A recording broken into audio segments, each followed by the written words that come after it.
Welcome to Environmental Law Explored, a podcast series, the podcast of the American Bar Association section of Environment, Energy, and Resources. SEER is a member organization whose mission is to foster the success of a diverse community of environmental, energy, and resources lawyers, advisors, law students, and decision makers, and provide a premier forum for the exchange of ideas and information. Hi, and welcome to the Global Climate Change and U.S. Law podcast. My name is Michael Berger, and I'm the Executive Director at the Sabin Center for Climate Change Law. It's my pleasure to be the host of today's episode.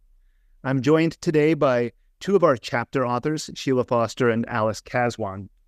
Sheila is a professor of law and public policy at Georgetown and is currently a visiting professor here at Columbia Climate School. Previously, she was a professor at Fordham Law School, where she co-directed the Fordham Urban Law Center and was a founder of the Fordham Urban Consortium. Sheila writes broadly in the areas of environmental law and justice, urban land use and policy, and state and local government. Her most recent book is Co-Cities to Innovative Transitions Toward Just and Self-Sustaining Communities.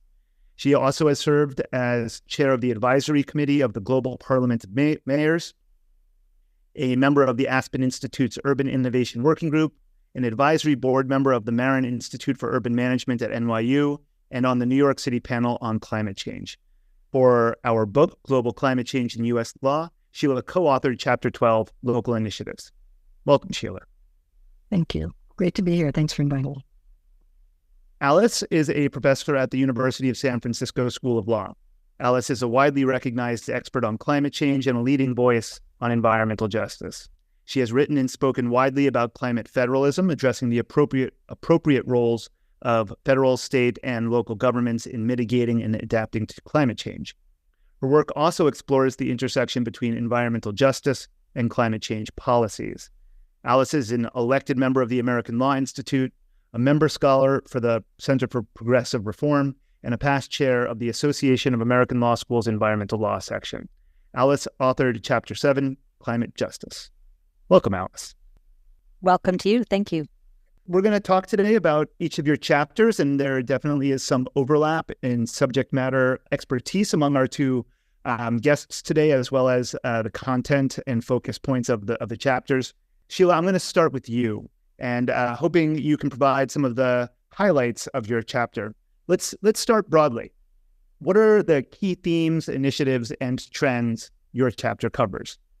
Sure. So the chapter really covers two ways in which local governments are regulating or creating policy around climate law. One is mitigation, the other adaptation, and it really is against the backdrop of two broader themes. So one theme is that a lot of greenhouse gas emissions comes from cities, right? Cities are where most of us live around the world, including here in the U.S.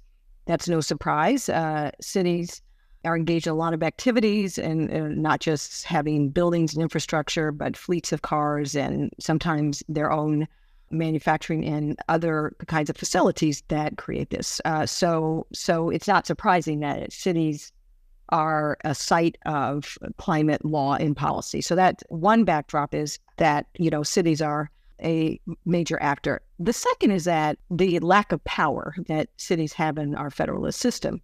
What is it that cities can do if they don't have any power that is constitutional, for instance, in the federal constitution, but often only have the amount of power that's carved out in either different state constitutions or by state legislatures, which can then be preempted and taken away. So against that backdrop, the chapter really goes into the ways in which cities have carved out space on the mitigation and adaptation front, right? And on the mitigation front, we see cities doing a number of things. And one is the regulation of new and existing buildings. Cities have most of their legal power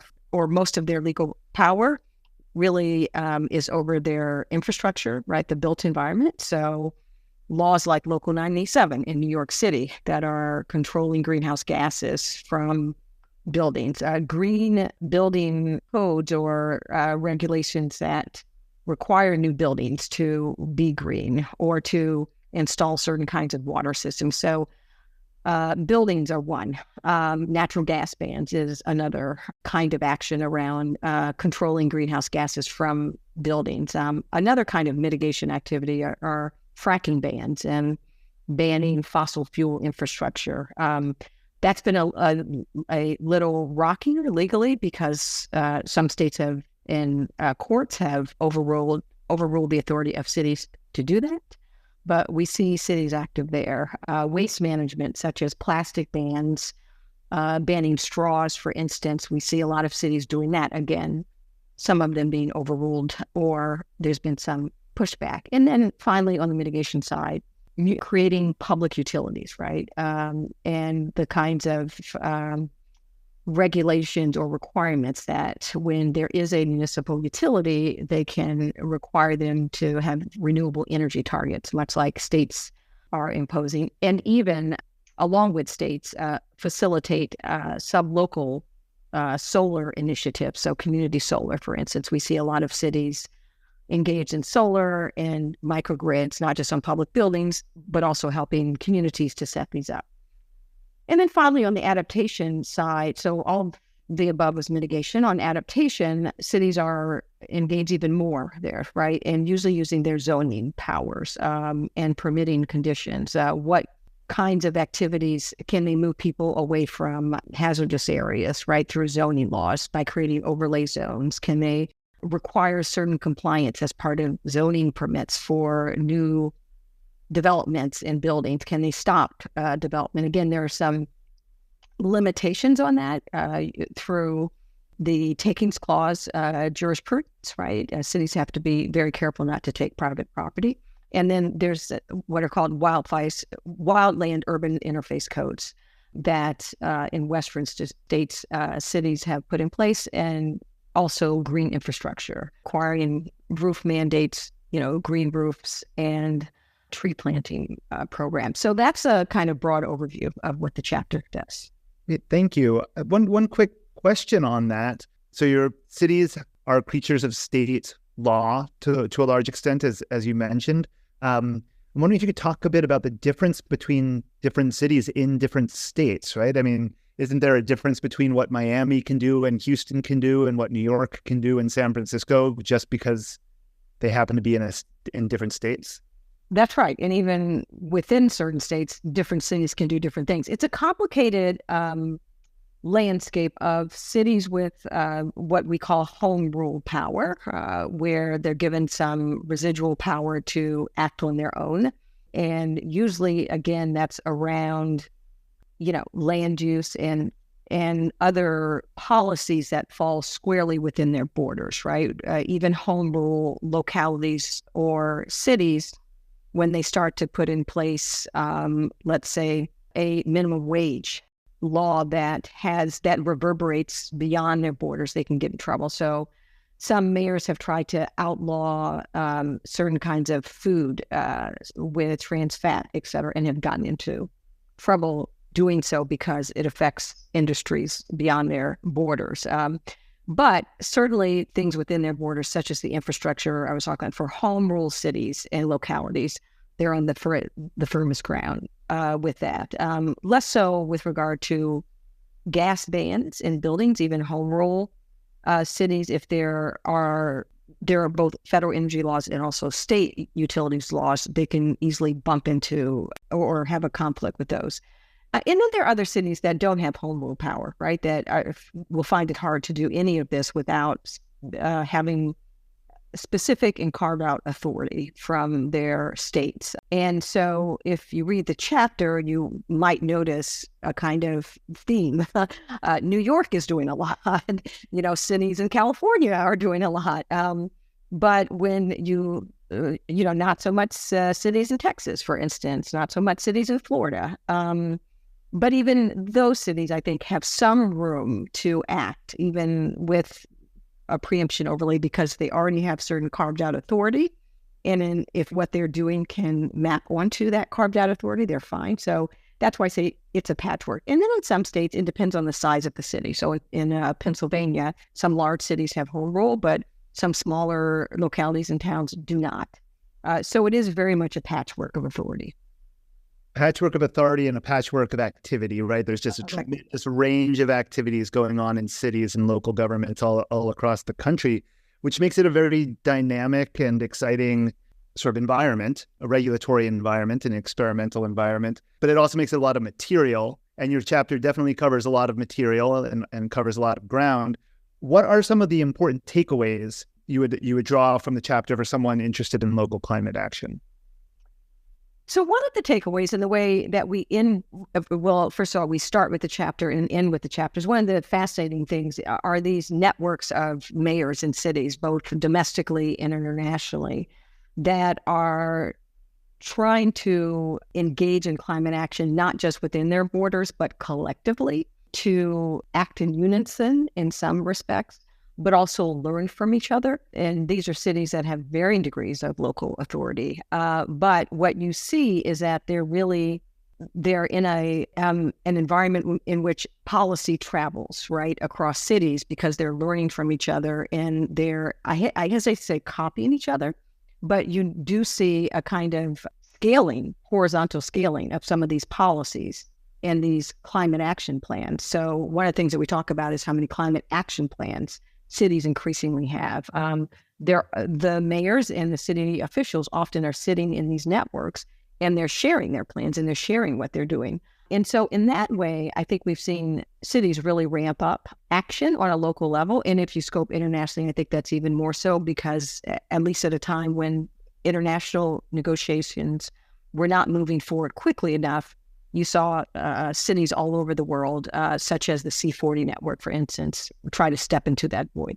So that's one of the takeaways, is that this is really not just about looking at individual cities, but collectively, the idea is that 70% of the world and of the country, 50 to 60% live in cities. What if those cities act in unison? Can the totality, the collective action of all of those cities add up enough so that if the national government is not being aggressive enough on climate, these cities, sometimes with their state, sometimes not, acting alone might be able to make a significant difference. Thank you. Well, Alice, let's turn to you and get some broad perspective on your chapter. What are the key themes, initiatives, and trends that you cover in your chapter on climate justice? Great. Well, I think I want to start out with some of the key themes. And here I want to basically ground us in some of the principles of justice that I think really guide the movement for climate justice and the efforts to achieve climate justice. One is about participatory justice, a principle of participatory justice, which is about engaging in decision-making and also about being heard as decisions are made around climate policy. And then, of course, the other is distributive justice, and that's who benefits and who is harmed by energy and climate policies. And I think it's important to recognize that both of these principles, focusing on the ability to participate and be heard, the desire for distributive justice, both of these claims are grounded in underlying principles of social justice and corrective justice. So when we think about social justice, we can talk about history and a legacy of systemic discrimination that really led to the patterns of unequal wealth and unequal living conditions that we see around the country. And then principles of corrective justice are essentially about a sense of entitlement to make up for that historical legacy. So when we talk about both participatory justice and distributive justice, I think we have to see them as grounded in these broader concerns and principles of social justice and ideas around corrective justice. So with that as a backdrop, I can start looking at some of the many initiatives that are happening. I guess I'm happy at some level that there is so much to talk about because I think a lot is happening in the world of climate justice and climate policy.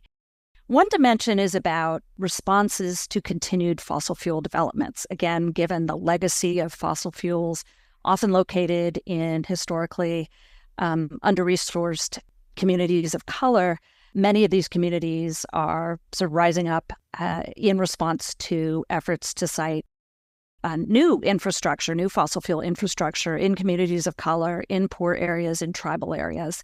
And so we have various ways to respond to those fossil fuel developments. Some of it is grounded in an executive order that was passed by the Clinton administration back in 1994, Executive Order 12898.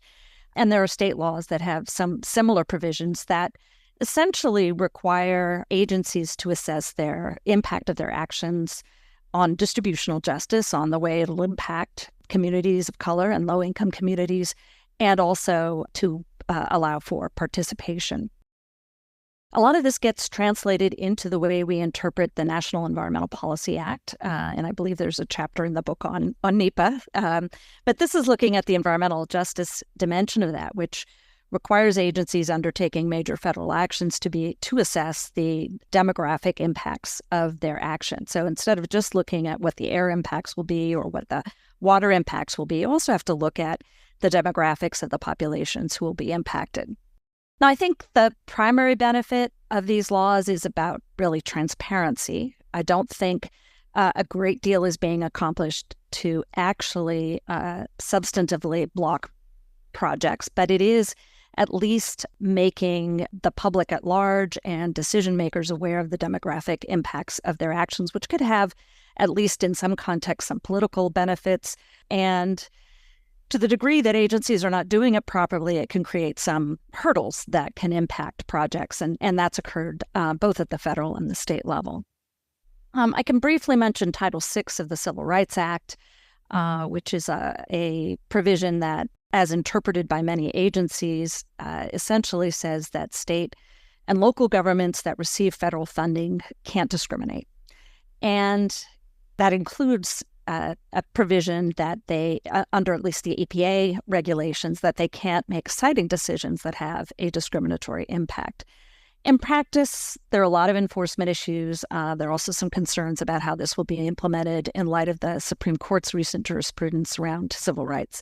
So it has been probably a less substantive mechanism than it might appear on paper. In terms of responding to continued fossil fuel developments, I'd say one emerging trend in this area is to push for greater participation in PUC, Public Utility Commission, and Federal Energy Regulatory Commission proceedings, the places where a lot of the decisions get made about developing further both transmission and fossil fuel resources. So that's another venue, aside from sort of these challenges to decisions, to actually try to influence the decisions up front.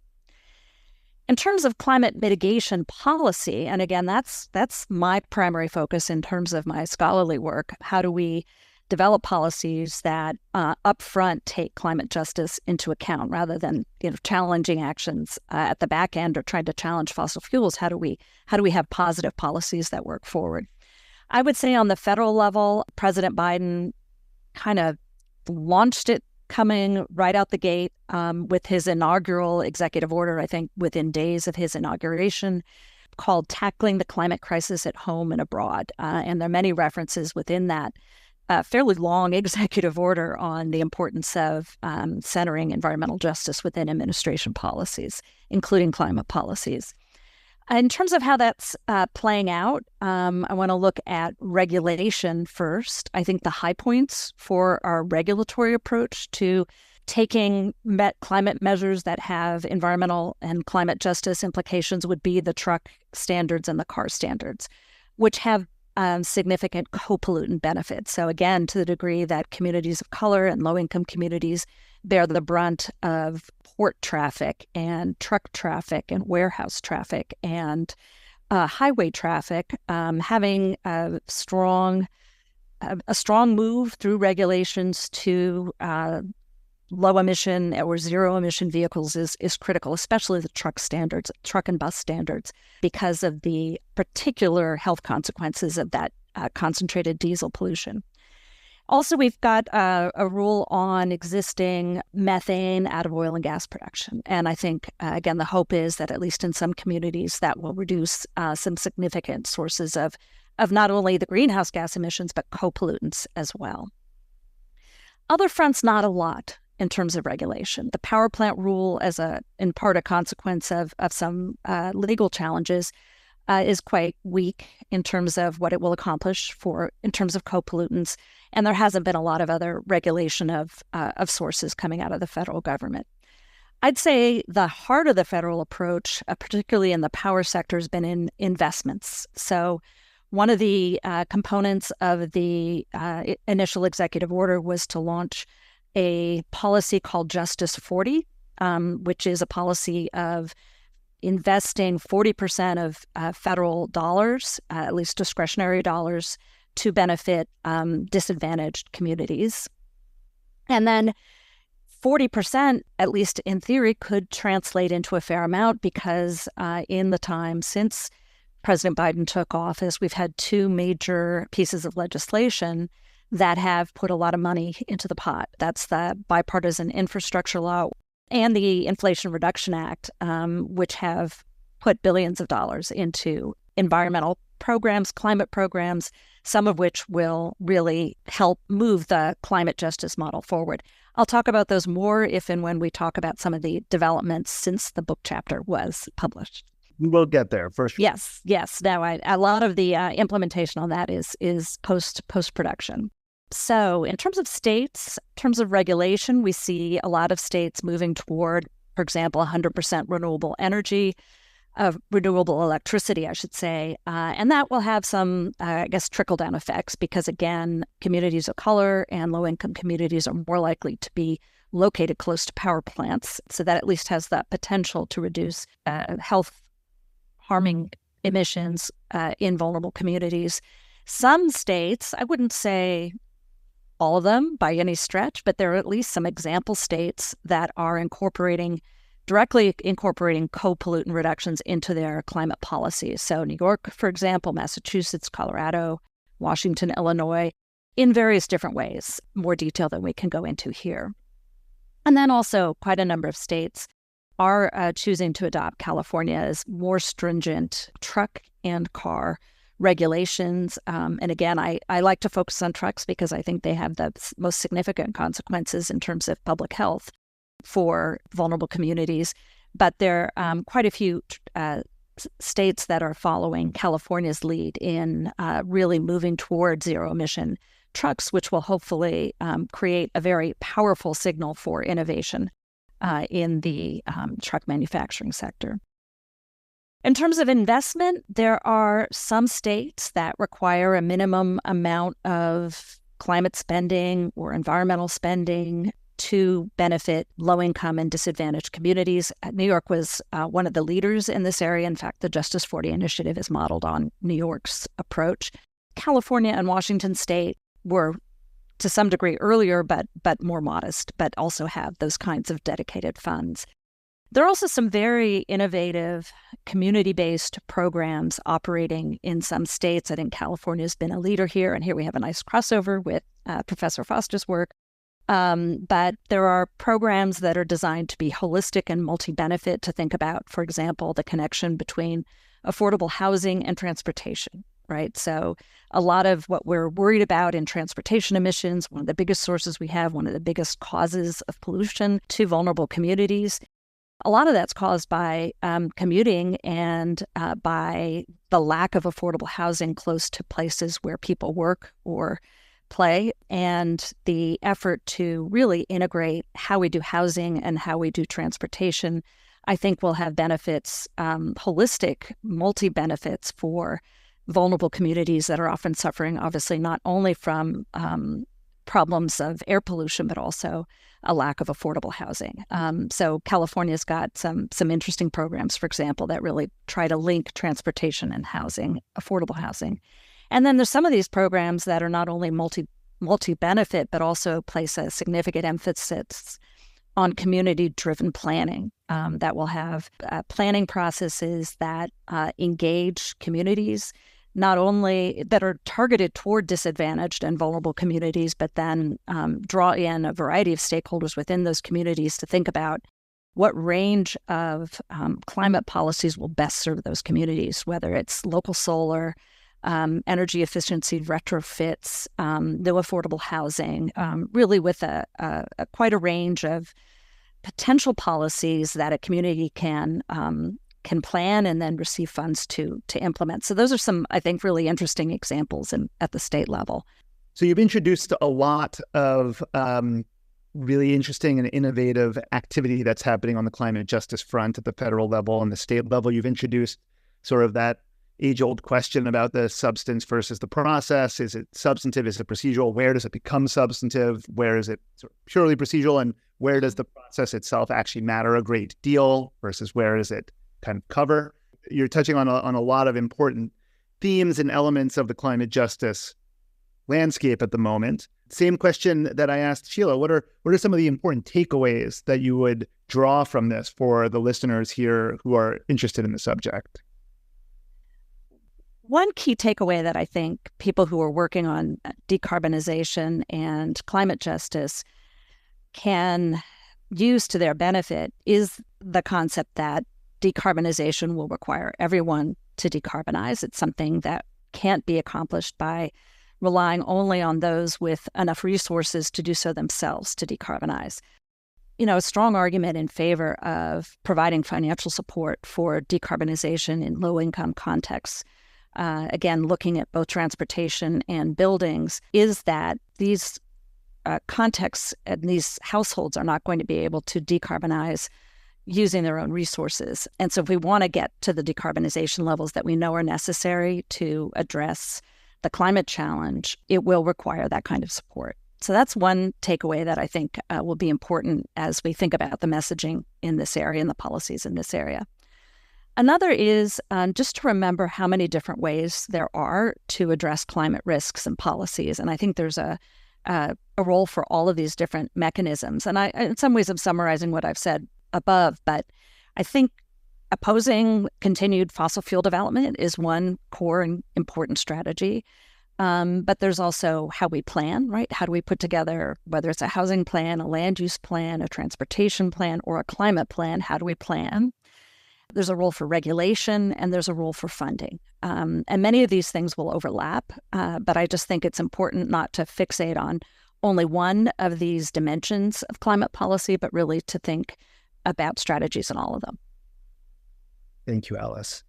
So Sheila, I like to think that the book is not yet dated. It is still pretty new, but the chapters that you and Alice wrote were written some time ago, and it is a fast-moving field in terms of local innovation and in the climate justice space. Is there anything of note that has happened since you finished your last revision of the chapter that would be interesting to talk about? I saw three things quickly. One is, the most ambitious on the mitigation side, local law 97 in New York is something that a lot of people are watching. And since the chapter was written, the city has put out regulations and rules and guidance for how buildings comply with the reduction mandate or face fines. So that's one thing that's happened, is that if one is interested in what a large city like New York could do to really move on mitigation, I think those rules are worth looking at, and also a potential cap and trade program and how the credits are being calculated. So there's a lot there. Number two, I think, and three are kind of related to what Alice said, and it kind of gets to our overlap. The Biden administration's IRA and infrastructure bill and the Justice 40 commitments out of that bill have flowed down to cities and even to communities. So I think that those laws and what they promised to frontline communities, many of whom are in cities, are something to watch to see what kind of adaptation and mitigation strategies can be not just local, but sublocal. And the third thing I'll say is on the planning. Alice at the end mentioned planning. There have been some really interesting climate justice plans that have come out of cities. Providence, Rhode Island, I think, is one of the more interesting. And it really points to how some cities are trying to take what some climate activists might call an intersectional approach to their climate planning that involves, so for instance, in Providence, not just net zero commitments, but also workforce development, affordable housing, anti-displacement, and what they call a collaborative governance structure, which gets to the procedural justice point that Alice is raising. And increasingly, people are tracking which cities are coming out with those plans and how substantive those climate justice plans are. So that's another area where I think cities are really trying to push the envelope. Alice, what about you? Any further reflections on IRA implementation or other sort of more recent developments on the climate justice front? Yeah, so I think a lot has come out of the Inflation Reduction Act. One is the funding that was provided for states and large municipalities to engage in what they call climate pollution reduction planning. Just now, I think every single state accepted the money to do the planning, or virtually all the states accepted the money to do the planning, and they did their priority planning, and those plans were due in March. And all of them required the states in their planning to assess to at least provide some preliminary general assessments of the benefits for disadvantaged communities, and to engage in meaningful engagement with disadvantaged communities within their states. Again, I don't have any information on the degree to which those requirements were robustly complied with versus just being a check the box, but at least they were there. And I think in the future, it'll be quite interesting to see how the next phase develops, because those will be much more ambitious, much more substantial plans for comprehensive climate pollution reduction, really looking at developing targets and much more substantial plans with more requirements for showing how you're engaging communities and how you're benefiting communities along the way. There have also been a lot of fairly substantial investments that are designed to ultimately serve low-income and disadvantaged communities. That Greenhouse Gas Reduction Fund dedicates $7 billion to a number of grantees who are then in turn going to be funding solar and other investments, many, I'm sure, in local areas and in cities.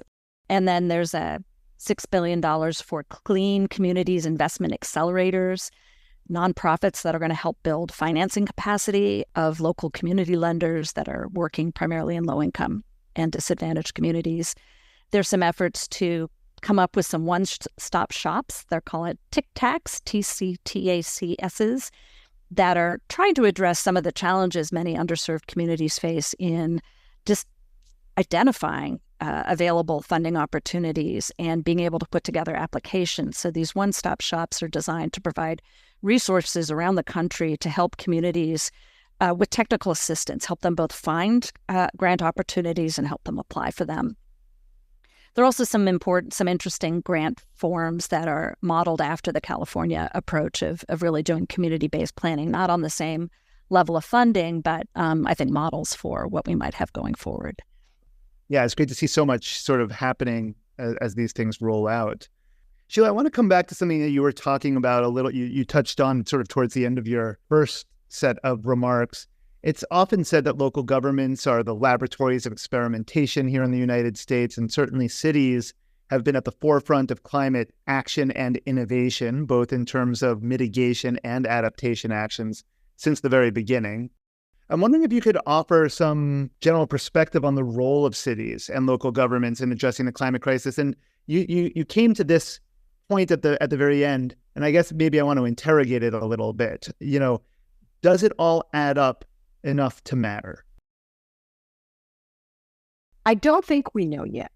In fact, to be perfectly frank, and if you look at the chapter, I think this could be one takeaway, is that there's far more legal ease, I think, and also maybe political ease on the adaptation side that cities have. And one might even say on the demand side for energy versus they're not touching supply side so much. They're not regulating that, because I think that really puts them in the direct line of fire with regard to preemption, and both in terms of a direct conflict with federal law, but also a conflict with how much power they've been given by their state. So I see cities powerfully acting on ways to adapt to what's happening that we can't stop. And that is a significant role, right? That's a significant role both for our larger society and for higher levels of government, because it means that hopefully avoiding lots of disaster and recovery costs. And so I think that it won't be enough to mitigate the harm that is already happening and increasingly at risk, but I think it's a lot. And it's so managed retreat programs, for instance, including that. If many cities do that, then I think that will add up to a lot. I think on the mitigation side, it remains to be seen, right? Because if more cities had laws like New York City's law, then I think you might see significant action on the mitigation side. But so far, what we're seeing are, decarbonization of buildings, which is great. The municipal bans are increasingly challenged. And I think things like banning plastics, et cetera, all of those have significant impact. How much, I think, is very difficult to measure. So I think we don't know yet. Alice, did you want to weigh in on this as well? Just a little on the adaptation front, because I do think that cities have in their hands the power to control a lot of the critical decisions that are going to have to be made as we look forward to climate impacts and how they can both prepare and respond. But I think in many instances, cities don't have sufficient resources to be able to manage them themselves.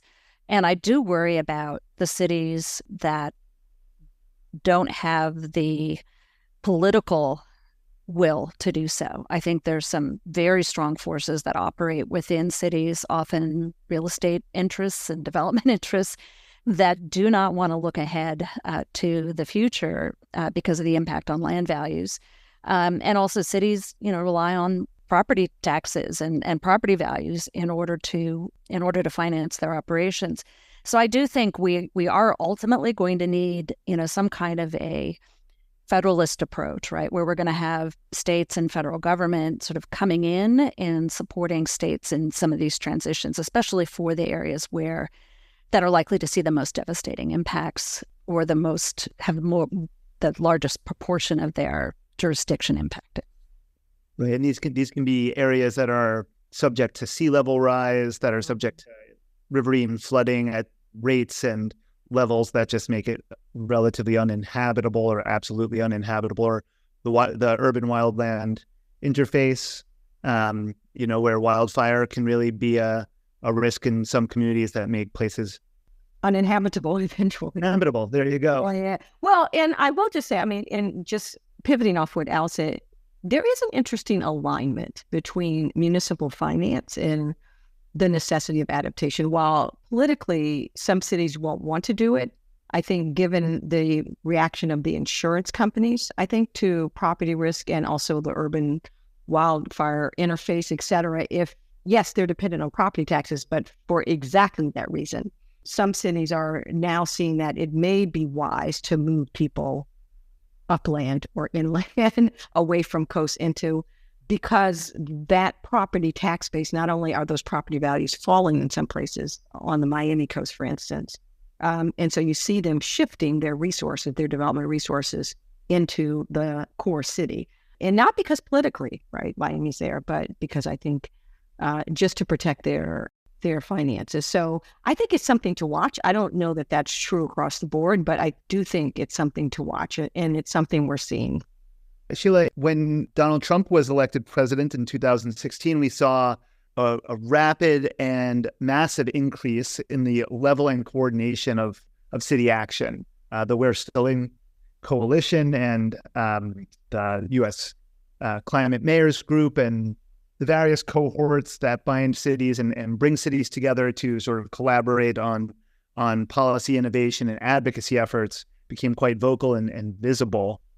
Looking down the line towards this year's election, obviously everyone is aware that there's a great deal at stake. What do you see in your crystal ball if Biden loses this year in terms of city climate action? I think one of the things that 2017 to 2020 taught us was the importance of operating on all levels of government. So cities mobilized, and these networks that were already set up certainly mobilized, and I think a lot of resources were directed toward mayoral and city networks and this kind of action. I mean, the amount of money that C40 and other networks have helped to leverage into cities to do adaptation and some mitigation work is in the billions of dollars. That has not stopped. That will continue. I think the foundations, Rockefeller Resilient Cities know more, but I think there are new programs. Bloomberg Foundation funds cities directly. So I see cities whoever wins the election, but I think they're willing to power up if Trump wins, because we know where his commitments are. We don't have to guess. I don't see that local action going away. And in fact, I think the one thing that has changed, and Alice can correct me, is that I think more states Illinois and other states have passed these state level laws that are where cities and states can act in strong alignment, not all over the country, and has given, I think, even more. And then, of course, all the money from the IRA, which is now already in the economy. And that's changed the game. I don't think it's going to look like it looked in 2017, 2020. But the city networks and the mayors will remain strong and I think ready to pivot if that happens. Great, thank you. Alice, turning back to climate justice sort of more squarely, although it's obviously wrapped up in talking about cities and climate change in most, if not necessarily all contexts.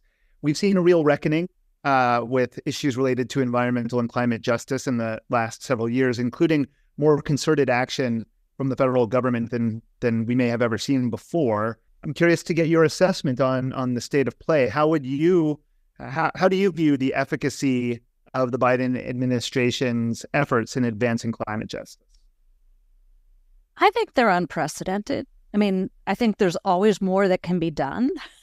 And there are many policies that we may critique, right? There are policies that I know many in climate justice world are concerned about. But I think there have been some very important regulations, very, very important regulatory actions in terms of, again, clean trucks and buses and cars. I think Justice 40 has been important not only because of the money, of course the money is important, but not only because of the money, but because it is pushing agencies to consider who they're serving and how, and to really think about who benefits from federal investments and how do the agencies end up making decisions about who to fund? And if they're not funding disadvantaged communities, why is that happening? What is it about their processes that is actually holding that up, and how can they improve it? So I think there have been some systemic and some symbolic and some sort of ways in which Justice 40 has pushed agencies to think about their internal dynamics, in some ways like NEPA, right? When we first passed those environmental policy acts that said agencies should be looking at the environmental effects of their decisions, I feel like Justice 40 is pushing agencies to think about the way they fund things. And I hope that'll have some long-term impacts, even if, to anticipate your next question, even if we have a Trump administration come in next. Sheila, I wonder if you have some thoughts on this as well. How do you view the Biden administration on this front? It's unprecedented. As someone who's worked in the environmental justice field, worked with EPA, worked on policy, there were so many times, I think, that we thought the right administration would put enough in place so that these communities who have felt under-resourced and overburdened by pollution and then climate impacts would finally see their concerns centered and also money come. And it really hasn't been until this administration where it's like a spigot turned on, not just of money, but of concern. The head of the EPA, Michael Regan, has literally had boots on the ground in many of these communities.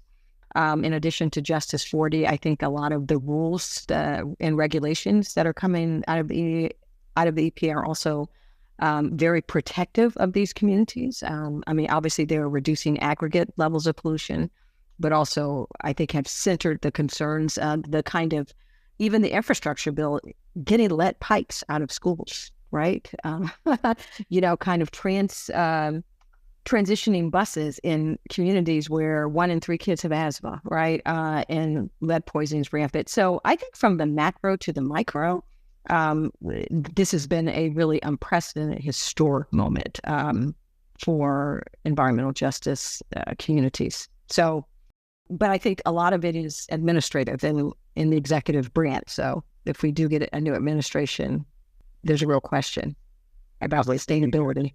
Yeah. Will not be good. Thank you. Sheila, you mentioned a bit earlier in talking about what cities are up to and the limits on what they're doing, that supply side is not really their focus. But we do see a little bit of activity on the supply side front. We do see some cities enacting bans or restrictions on fossil fuel infrastructure, such as export terminals or LNG terminals. And we also have seen more than 24 state and local governments bring lawsuits against the fossil fuel industry, seeking compensation for the costs of adaptation based on the fossil fuel companies' histories of deception, disinformation, and misleading marketing. What do you see happening in these cases? Are they of any interest to you, or do you keep track of them? They're a great interest to me.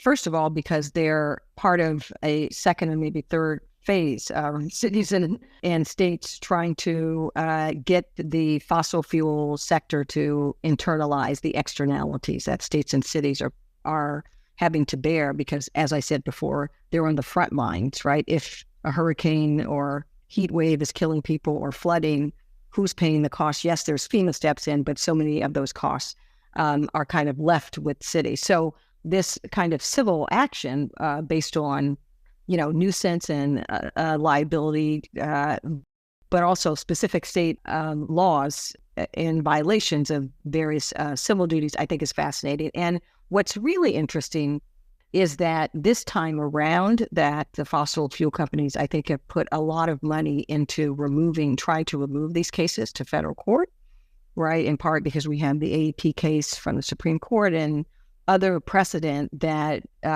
suggests that, these claims should be preempted or directly conflict, right, with the Clean Air Act and other federal laws. But so far, courts have resisted that and have kept them in state court to be litigated under state nuisance claims and other state law claims.